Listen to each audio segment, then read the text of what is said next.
बाबा जी और हजूर जी की प्यारी संगत जी, राधा स्वामी जी, हमारे चैनल सद्गुरु का ज्ञान में आपका हार्दिक स्वागत है।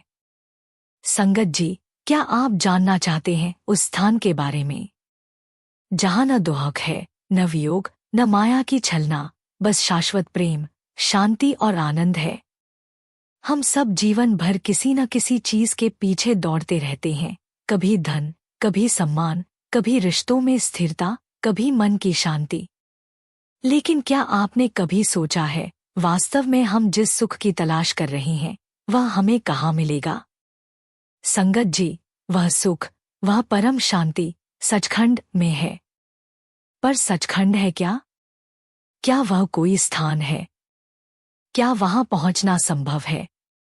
और अगर हाँ, तो कैसे? आइए, आज हम बाबाजी के दिव्य उपदेशों की आभा में इस रहस्य को उजागर करते हैं। सचखंड क्या है और वहां तक पहुंचने की यात्रा कैसे शुरू होती है? संगत जी, वीडियो को अंत तक जरूर सुनें क्योंकि इसमें हम आपको बहुत महत्वपूर्ण बातें बताएंगे। और हमारे चैनल को जल्द से जल्द सब्सक्राइब कर लीजिए ताकि आप हर नई जानकारी से जुड़ सकें।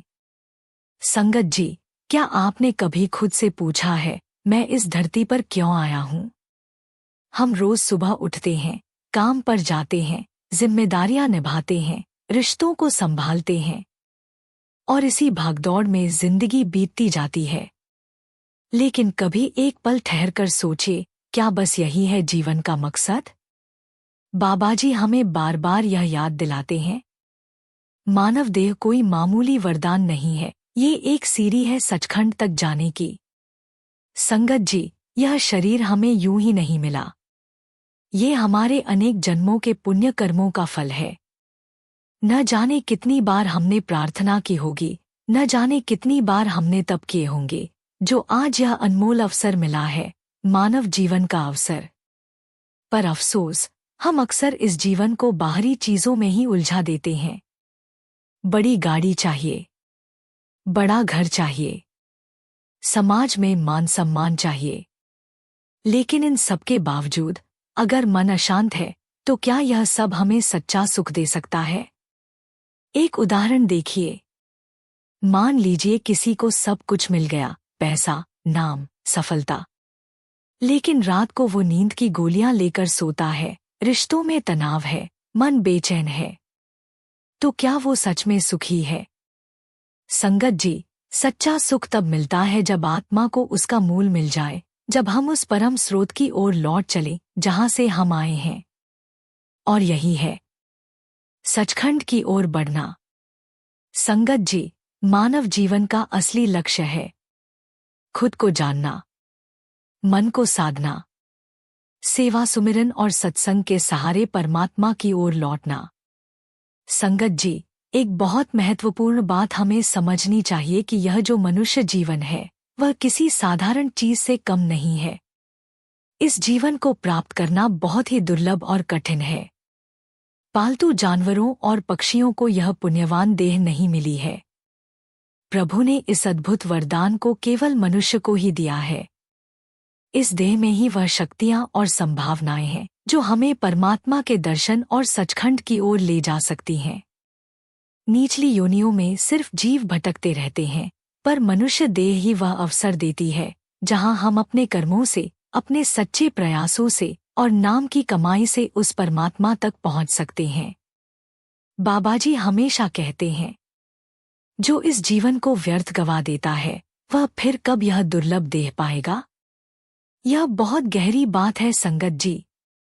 हम जितना भी इस जीवन में संसार की भटकन और भौतिक सुखों के पीछे भागते हैं, उन सभी चीजों से कहीं अधिक महत्वपूर्ण है यह सवाल कि क्या हम इस जीवन का वास्तविक उद्देश्य पहचान पा रहे हैं?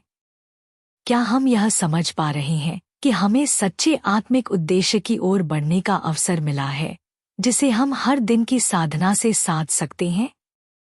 इसलिए संगत जी, चलिए इस अमूल्य जीवन को सिर्फ संसार की चकाचौंध में न गंवाएं, क्योंकि जीवन की असली सफलता इसी में है कि हम इस समय का उपयोग सचखंड की यात्रा में करें।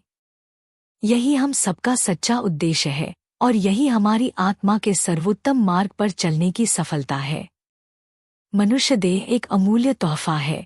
इसे सिर्फ भौतिक इच्छाओं के पीछे न गंवाकर इसे परमात्मा से जुड़ने और अपने अस्तित्व का वास्तविक उद्देश्य पहचानने में लगाना चाहिए।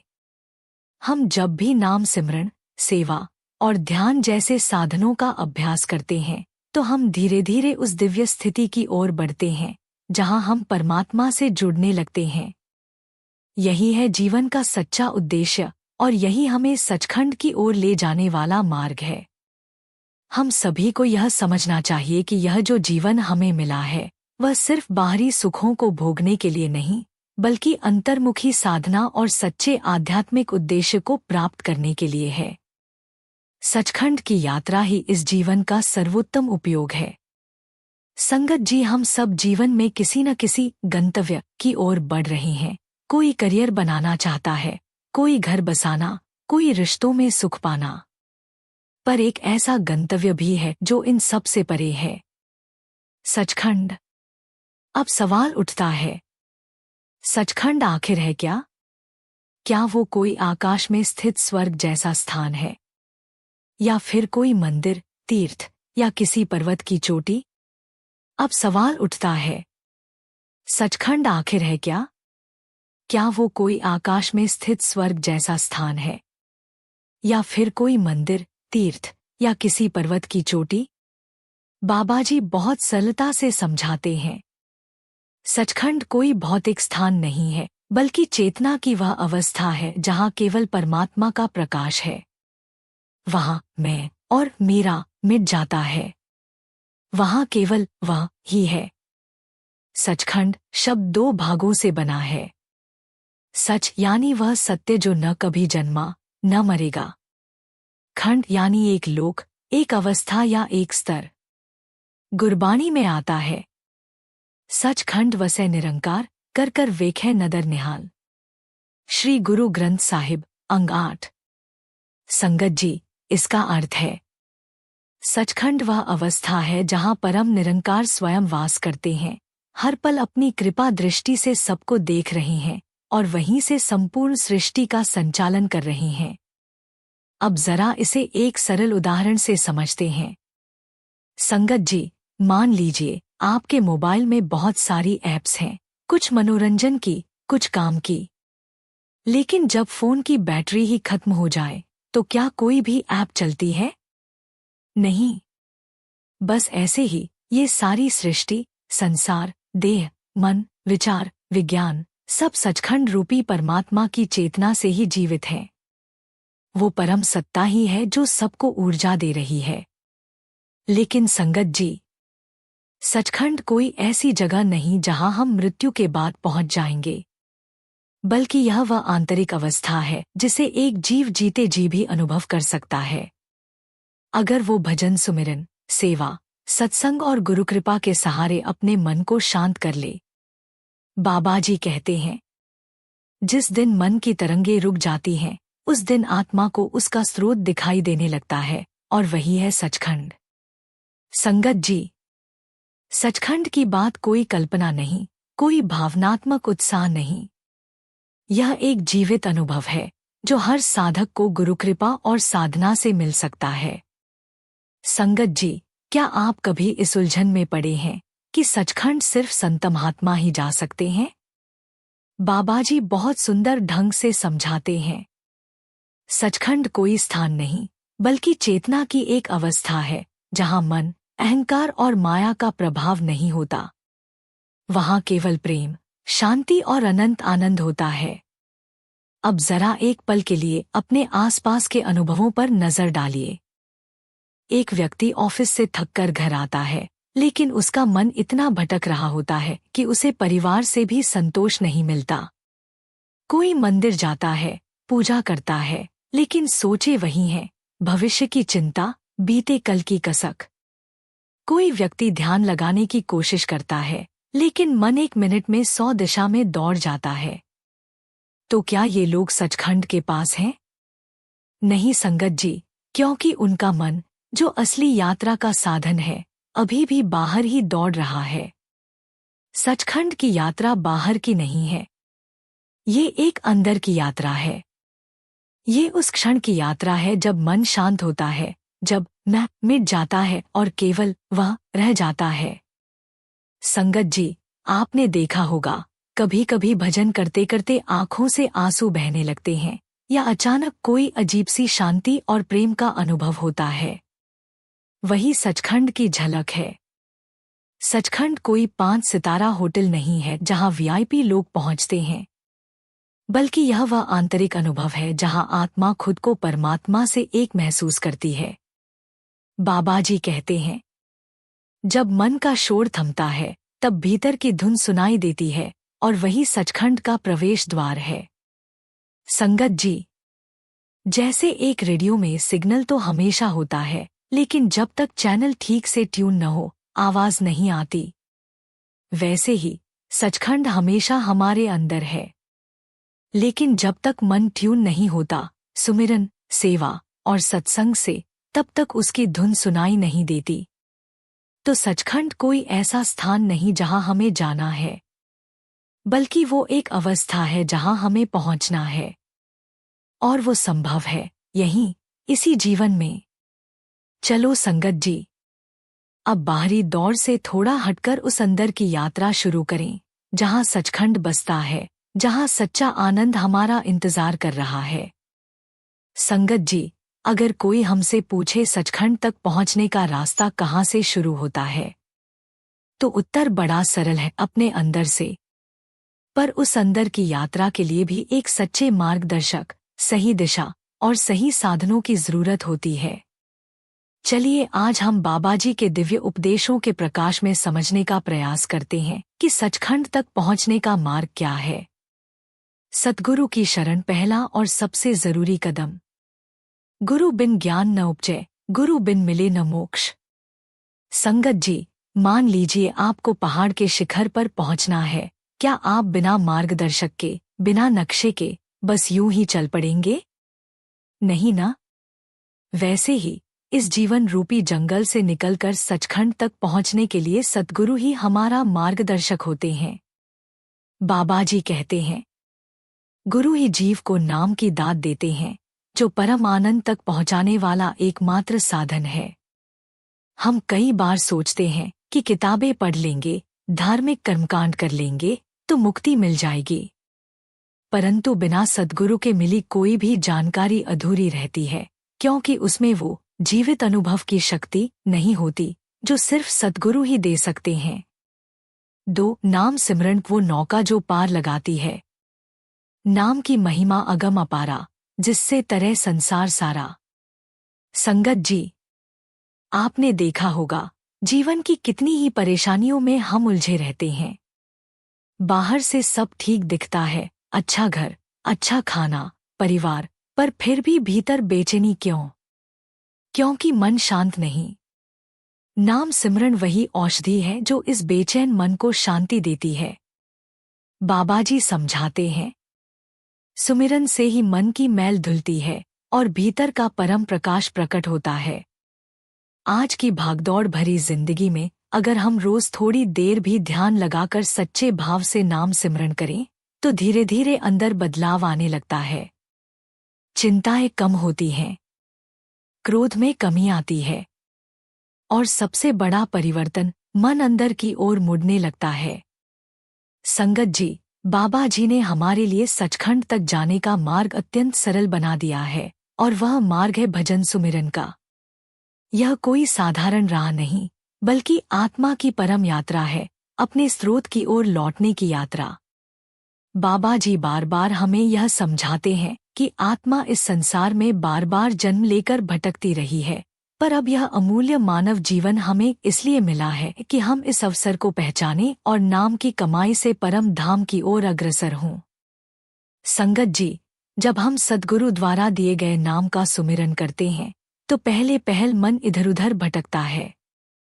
कभी पुराने विचार, कभी चिंता, कभी वासनाएं हमें खींचती हैं। लेकिन जैसे जैसे हम अभ्यास करते हैं, धीरे धीरे मन ठहरने लगता है। पहला कदम है सुमिरन से एकाग्रता। जब नाम से मन जुड़ता है, तो धीरे धीरे बाहरी शोर कम होने लगता है और भीतर की ओर यात्रा शुरू होती है। यही ध्यान की अवस्था है। और संगत जी, ध्यान की इस गहराई में एक दिन, जब हम पूरे समर्पण, श्रद्धा और प्रेम से अभ्यास करते हैं, अंदर से एक मधुर ध्वनि सुनाई देने लगती है। यह कोई सामान्य ध्वनि नहीं होती, यह स्वयं उस मालिक की आवाज होती है। वह दिव्य धुन जो शाश्वत है, अनंत है और प्रेम से भरी हुई है। बाबा जी कहते हैं, यही शब्द धुन हमारी आत्मा को सहारा देकर उसे ऊपर ऊपर खींचती है और अंततः हमें उस परम अवस्था सचखंड तक पहुंचा देती है। अब प्रश्न यह उठता है कि क्या केवल धुन सुन लेना ही काफी है? नहीं संगत जी, इसके लिए हमें एक ऐसा जीवन जीना पड़ता है जिसमें नियमित सुमिरन, पवित्र विचार, निष्काम सेवा और सच्चा प्रेम हो। सचखंड कोई ऐसी जगह नहीं जहां बस पहुंचना हो। वह एक ऐसी चेतना की अवस्था है जहां केवल प्रेम, प्रकाश और शांति है। और उस चेतना तक पहुंचने के लिए हमें अपने भीतर के विकारों को धोना पड़ता है। गुस्सा, अहंकार, ईर्ष्या, मोह, यह सब उस धुन की राह में रुकावटें हैं। बाबा जी कहते हैं, सच्चा भजन सुमिरन ही सबसे ऊंची सेवा है। यह वही कार्य है जिसके लिए हमें यह मानव शरीर प्राप्त हुआ है। यह सुमिरन न केवल हमें आत्मिक बल देता है, बल्कि यह एक सुरंग की तरह है जो हमें इस अंधकारमय संसार से निकालकर प्रकाशमय सचखंड की ओर ले जाती है। और सबसे भावुक बात, संगत जी, यह है कि गुरु कभी अपने प्रेमी को अकेला नहीं छोड़ते। जब एक जीव सच्चे प्रेम से गुरु को पुकारता है, उनके नाम को संभालता है और लगन से सुमिरन करता है, तो गुरु स्वयं उसकी जिम्मेदारी लेते हैं, उसका हाथ थामते हैं और धीरे धीरे उसे सचखंड तक पहुंचा देते हैं। साथ ही बाबा जी यह भी बताते हैं कि गुरु से प्रेम का रिश्ता जोड़ो, उनके स्वरूप का ध्यान करो। जब हम बाबा जी से भावनात्मक और आत्मिक रिश्ता बनाते हैं, तो सुमिरन करते समय भी हमें ऐसा अनुभव होता है जैसे वह हमारे भीतर विराजमान है। उनका नजारा भीतर से होता है, उनकी कृपा का अनुभव होने लगता है। यही अनुभव साधक को इतना मजबूती देता है कि फिर दुनिया का कोई आकर्षण उसे डिगा नहीं सकता। संगत जी, सचखंड कोई दूर देश नहीं, वो हमारे ही भीतर है। बस उस तक पहुंचने के लिए निरंतर भजन, सुमिरन, प्रेम, सेवा और समर्पण चाहिए। और जब हम यह मार्ग पकड़ लेते हैं, तो यह जीवन एक साधारण जीवन नहीं रह जाता, बल्कि यह एक सुंदर यात्रा बन जाती है, परमात्मा से एक होने की यात्रा। 3 सेवा, प्रेम और भक्ति रास्ते को सुगम बनाने वाले फूल। भगवान प्रेम में ही मिलते हैं। बिना प्रेम के कोई भक्ति सफल नहीं होती। संगत जी, कभी आपने देखा है कि जब हम किसी की बिना स्वार्थ सेवा करते हैं, तो अंदर कैसी सुकून की लहर दौड़ जाती है। सेवा, प्रेम और भक्ति, ये तीनों उस तप्त रेत पर ठंडी छांव जैसे हैं, जहां से गुजरकर हम सचखंड की ओर बढ़ सकते हैं। सेवा से अहंकार पिघलता है, प्रेम से ईर्ष्याद्वेष मिटते हैं और भक्ति से हृदय भावनाओं से भर जाता है। प्रेमहीन भक्ति सूखी शाखा जैसी है जो फूल नहीं देती। इसलिए संगत जी, जब हम प्रेमपूर्वक, श्रद्धा से सेवा और सुमिरन करते हैं, तो सचखंड की यात्रा सहज हो जाती है। 4 मन की शुद्धि और सात्विक जीवन सचखंड की पात्रता। संगत जी, जैसे गंदे पात्र में अमृत नहीं रखा जा सकता, वैसे ही अशुद्ध मन में परमात्मा नहीं विराजते। बाबा जी, संगत जी, मान लीजिए आपको कोई एक सुंदर फूल भेंट करता है, लेकिन वो गंदे हाथों में रखा हो, क्या आप उसे ग्रहण करेंगे? वैसे ही, अगर मन में द्वेष, क्रोध, अहंकार भरे हों, तो चाहे हम बाहर से पूजा पाठ करें, अंदर वो शुद्धता नहीं आ सकती जिसमें परमात्मा बस सके। इसलिए जरूरी है विचारों को पवित्र बनाना, दूसरों के लिए शुभ सोचना, माफ करना सीखना और एक सात्विक जीवन जीना जिसमें संयम, करुणा और विनम्रता हो। जब मन शांत, पवित्र और समर्पित होता है, तभी वो परम चेतना, वह दिव्य ध्वनि सचखंड की अनुभूति प्रकट होती है। संगत जी, सचखंड तक पहुंचना कोई असंभव कार्य नहीं। ये कोई कल्पना नहीं, ये एक वास्तविकता है जिसे हर जीव अपने इसी जीवन में प्राप्त कर सकता है, अगर वह सही मार्ग पर चले। सद्गुरु की शरण लेकर नाम सिमरण, सेवा, प्रेम और सात्विक जीवन अपनाकर हम सब सचखंड की ओर बढ़ सकते हैं। चलो आज से उस यात्रा की शुरुआत करें। बाहर से नहीं, अंदर से। सुनकर नहीं, अनुभव करके। मूल्यांकन करके नहीं, प्रेम में डूबकर। संगत जी, क्या कभी आपने सोचा है, वो संत जिनके चेहरे पर हर समय एक शांत मुस्कान होती है, उनके पास ऐसा कौन सा खजाना होता है जो हमें नहीं दिखता? वो खजाना है भीतर का अनुभव, वो परम शांति, वो दिव्य आनंद जो केवल सचखंड की ओर बढ़ने वाले साधक को प्राप्त होता है। बाबा जी समझाते हैं, सचखंड की अनुभूति कोई बाहरी उपलब्धि नहीं, बल्कि एक भीतरी परिवर्तन है। जब आत्मा सद्गुरु कृपा से उस परम अवस्था की ओर बढ़ती है, तो उसके जीवन में कुछ दिव्य लक्षण प्रकट होने लगते हैं। चलिए, आज हम उन लक्षणों को सरलता और जीवन से जुड़े अनुभवों द्वारा समझने का प्रयास करें। एक गहरी शांति का अनुभव। सच्ची शांति बाहर नहीं, केवल अंदर मिलती है। बाबा जी। संगत जी, आज के युग में सब भाग रहे हैं, कोई दौलत के पीछे, कोई रिश्तों के पीछे, कोई सफलता के पीछे, लेकिन सबकी आंखों में थकावट है और दिल में बेचैनी। जब कोई साधक नाम सिमरन और गुरु की कृपा से सचखंड की ओर बढ़ता है, तो एक दिन ऐसा आता है जब वो भीतर से शांत हो जाता है, चाहे बाहर कुछ भी हो। जैसे ऑफिस में तनाव है, पर अंदर घबराहट नहीं है। कोई अपमान कर दे, फिर भी बदले की भावना नहीं उठती। खो भी दिया कुछ, पर अंदर से कोई टूटन नहीं होती। क्यों? क्योंकि वो साधक जानता है, जो कुछ हो रहा है, वो मालिक की मर्जी से हो रहा है। और यही गहरी शांति की पहली सीढ़ी है। दो अनंत आनंद की भावना। बाहर का सुख सीमित है, पर अंदर का आनंद अनंत है।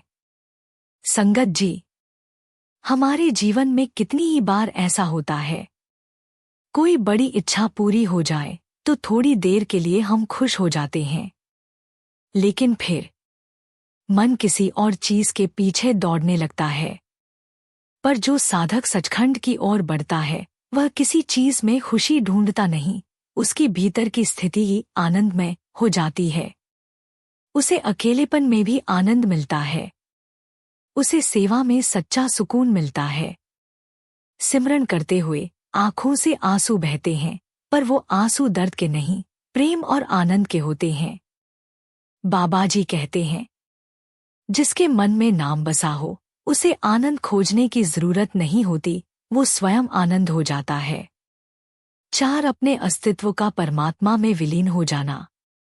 जैसे बूंद सागर में मिले तो उसका मैं मिट जाता है, वैसे ही आत्मा जब परमात्मा में लीन होती है, तो मैं खत्म हो जाता है। संगत जी, हमारा जीवन लगातार मैं और मेरा के घेरे में उलझा रहता है। मेरा अपमान, मेरी इच्छा, मेरी सफलता। पर जब साधक सचखंड की ओर बढ़ता है, तो उसका देहभाव धीरे धीरे मिटने लगता है। अब वो खुद को शरीर नहीं, बल्कि एक अविनाशी चेतना समझने लगता है। अब वो कहता है, मैं कुछ नहीं, सब तू ही है। अब उसमें आत्मसमर्पण की भावना आ जाती है। अब उसके लिए जीत हार, मान अपमान सब समान हो जाते हैं। यह अवस्था बहुत ऊंची है, पर एक साधक गुरु कृपा और निरंतर अभ्यास से इसे प्राप्त कर सकता है। संगत जी, यह लक्षण कोई दिखावे की चीज नहीं है, ये भीतर की क्रांति के चिन्ह हैं। ये लक्षण हमें बताने नहीं पड़ते, हमारा आचरण, हमारी ऊर्जा और हमारी शांति खुद बोलने लगती है। सचखंड की अवस्था कोई कल्पना नहीं, ये एक जीवंत अनुभव है और हर साधक के लिए संभव है, अगर वो सच्चे मन से सद्गुरु की शरण लेकर नाम सिमरन और सेवा में लीन होकर प्रेम और शुद्धता के साथ चलता रहे। संगत जी, क्या आपने कभी सोचा है कि जो संत महात्मा जन्म और मृत्यु के पार चले गए, जिन्होंने जीवन में ही परम आनंद का अनुभव किया, वो कैसा अनुभव रहा होगा? इन अनुभवों को शब्दों में बांधना कठिन है, लेकिन महापुरुषों की वाणी हमें उनके उस अनुभव की झलक देती है जिसे हम सचखंड की अवस्था कहते हैं। संत कबीर साहिब जी का अनुभव। जब मैं था तब हरि नहीं, अब हरि है मैं नाही। संगत जी, यह केवल एक दोहा नहीं, यह आत्मा के परमात्मा में लीन हो जाने की दशा का सजीव चित्र है। जब तक मैं यानी अहंकार, इच्छाएं, अपेक्षाएं जीवित थीं, तब तक ईश्वर अनुभव नहीं हुआ।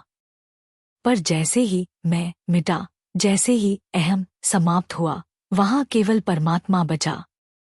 संगत जी, व्यवहारिक दृष्टि से सोचिए, हमारा हर दुख, हर उलझन कहीं न कहीं मैं से जुड़ी होती है। मेरे साथ ऐसा क्यों हुआ? मैंने इतना किया, फिर भी मुझे ही नजरअंदाज किया गया। मुझे लोग क्या समझते हैं? पर जब कोई साधक सच्चे भाव से नाम सिमरन करता है, गुरु सेवा में लीन होता है और अपने मैं को छोड़ने लगता है, तब उसे भीतर से यह अनुभूति होने लगती है कि अब मैं कुछ नहीं हूँ, जो कुछ है वह प्रभु ही है। यह अहंकार का विसर्जन ही सचखंड की ओर बढ़ने वाली अंतिम और निर्णायक अवस्था होती है। गुरु नानक देव जी का अनुभव। सचखंड वसे निरंकार। गुरु नानक साहिब जी हमें उस दिव्य लोक की अनुभूति कराते हैं जहाँ कोई रूप, रंग, आकार नहीं होता, वहाँ केवल निरंकार होता है। शुद्ध चेतना का प्रकाश, जहाँ शब्द की ध्वनि, आनंद की तरंग और प्रेम की पूर्णता है। संगत जी, अब इसे हम कैसे समझें? ध्यान की गहराई में कभी आपने महसूस किया होगा, कोई विचार नहीं, फिर भी कोई चेतना है। कोई स्वर नहीं, फिर भी कोई संगीत है। कोई आकृति नहीं, फिर भी कोई उपस्थिति है। वही निरंकार का वास है, जहाँ प्रभु न तो रूप में है, न आकार में, बल्कि केवल प्रकाश, प्रेम और शांति के रूप में अनुभव होते हैं। बाबाजी अक्सर कहते हैं, परमात्मा को देखने की नहीं, महसूस करने की आवश्यकता होती है। और यह अनुभव तभी होता है जब मन शांत और शुद्ध हो जाता है। संगत जी, महापुरुषों के ये अनुभव केवल सुनने या पढ़ने के लिए नहीं हैं। वे हमें रास्ता दिखाते हैं, दिशा देते हैं और प्रेरणा बनते हैं। संत कबीर साहिब जी ने अपने मैं को मिटा दिया और सचखंड को पाया। गुरु नानक साहिब जी ने निरंकार को हर श्वास में महसूस किया और उसकी झलक हमें दी। हम भी उनकी ही संतान हैं। वही आत्मा हमारे अंदर भी है। फर्क बस यही है, उन्होंने उसे खोज लिया और हम अभी ढूंढ रहे हैं। पर यदि हम भी उनके दिखाए मार्ग पर चलें, सच्चे मन से नाम सिमरन करें, सेवा और प्रेम से जीवन को सजाएं और अपने भीतर के मैं को धीरे धीरे मिटाएं, तो निश्चित रूप से हम भी उस सचखंड की अनुभूति पा सकते हैं जिसे महापुरुषों ने अनुभव किया है। संगत जी, जिसे पूरी उम्र बाहर खोजते हैं, वो दरअसल हमारे भीतर ही बैठा है। हम मंदिरों में गए, तीर्थों में घूमे, किताबें पढ़ी, उपदेश सुने, पर जब कभी भी एक क्षण के लिए मन शांत हुआ और हम भीतर की ओर मुड़े, तो एक बेहद मधुर अनुभूति हुई। एक अदृश्य उपस्थिति, जैसे कोई बहुत करीबी हमारे अंदर से पुकार रहा हो। बाबाजी हमें हमेशा स्मरण कराते हैं, सचखंड तुम्हारे ही अंदर है। अंदर की ओर देखो, वहीं परमात्मा तुम्हारा इंतजार कर रहा है। यह वाक्य केवल उपदेश नहीं, एक जीवंत सत्य है।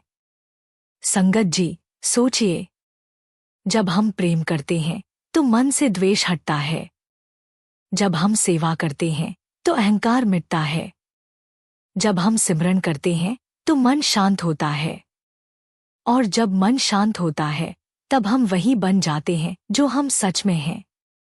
प्रकाश, प्रेम और चेतना, यही सचखंड की झलक है। एक व्यक्ति जीवन भर विभिन्न संतों के पास गया, तीर्थों पर गया, कई गुरुओं से दीक्षा ली, पर संतोष नहीं मिला।